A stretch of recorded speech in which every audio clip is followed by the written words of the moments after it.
Welcome to today's Tea Time audio story. It's time to slow down, take a deep breath, and enjoy a moment just for you.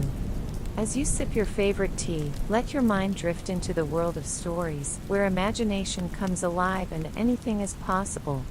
Listening to audio stories isn't just entertaining, it's also a wonderful way to relax, spark creativity, and improve your English in a natural and enjoyable way.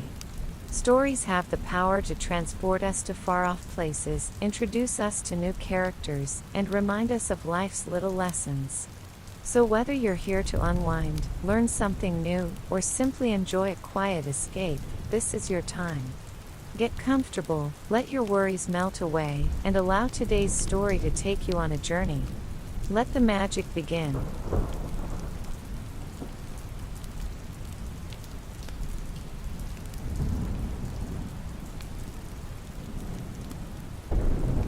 The air inside Le Petit Délice was thick with the scent of caramelized sugar and warm bread, but for the first time since opening the bakery, Elise felt completely out of rhythm.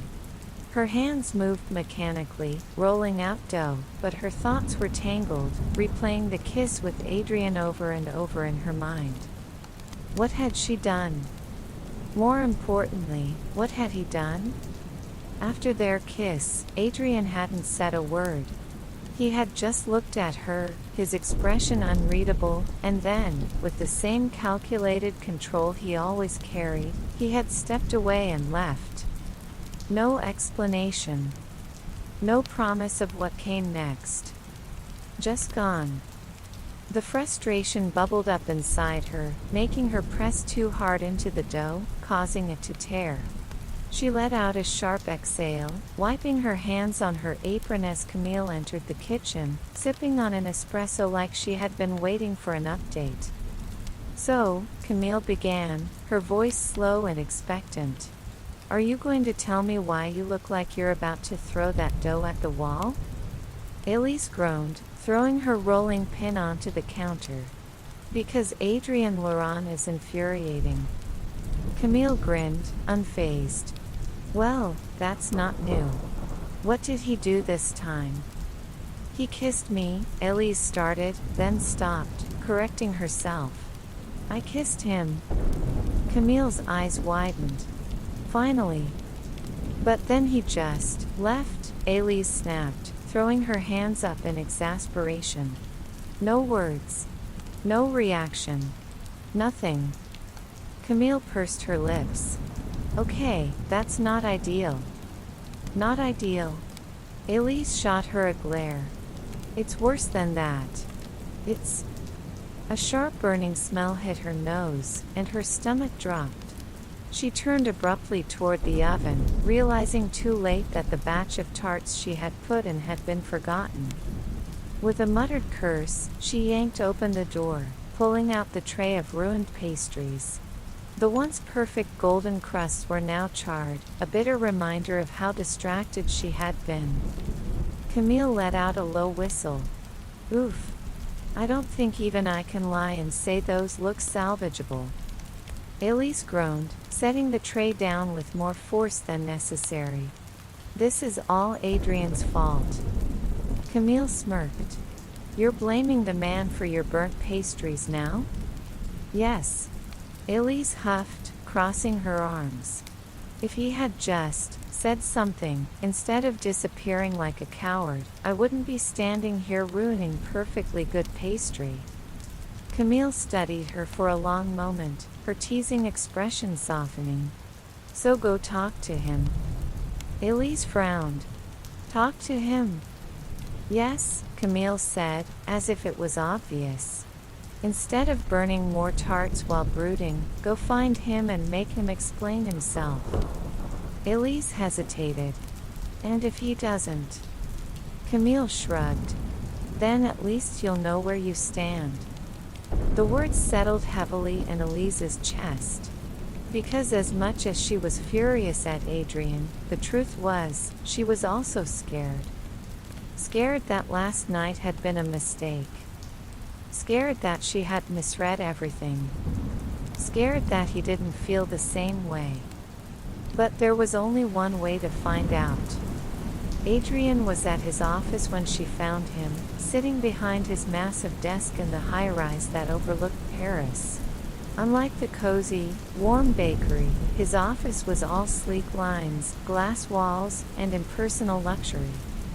And he looked the part of the businessman she had first met, composed, unreadable, untouchable. Except for the moment their eyes met. For a second, something flickered in his gaze, surprise, maybe even relief, but it was gone in an instant, replaced with that cool mask he always wore. "Elise," he said, leaning back in his chair. "I wasn't expecting you." She crossed her arms, stepping forward. "No, I imagine you weren't. Considering you ran away." His jaw tightened. "I didn't run." "You left," she corrected. Without a word. Without an explanation. "Do you know how that felt?" Adrian sighed, standing up and shoving his hands into his pockets.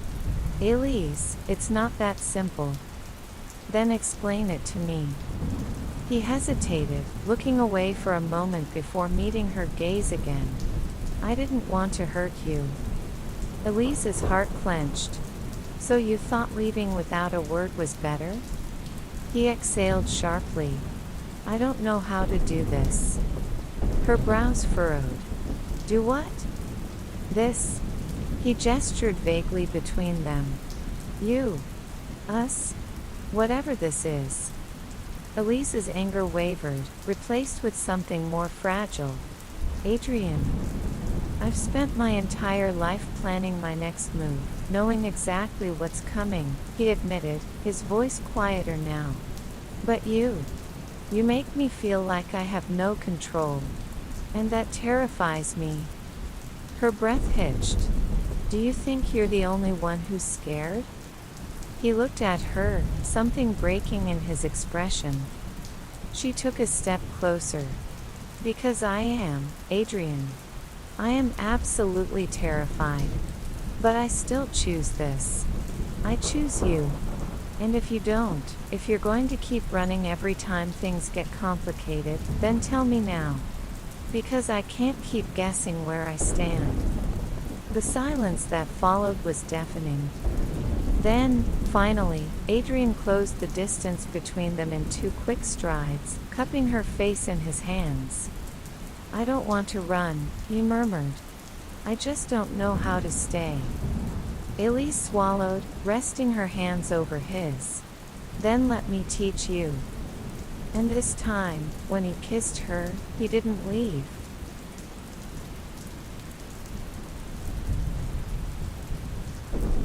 Thank you for joining today's Tea Time story. We hope you enjoyed this journey into the world of imagination and storytelling. Whether it made you smile, sparked a new thought, or simply gave you a moment to relax, we're grateful to have shared this time with you. Thank you for listening and being part of our story time. Keep dreaming, keep imagining, and we'll see you again for another magical tale soon. Until next time, take care and happy listening.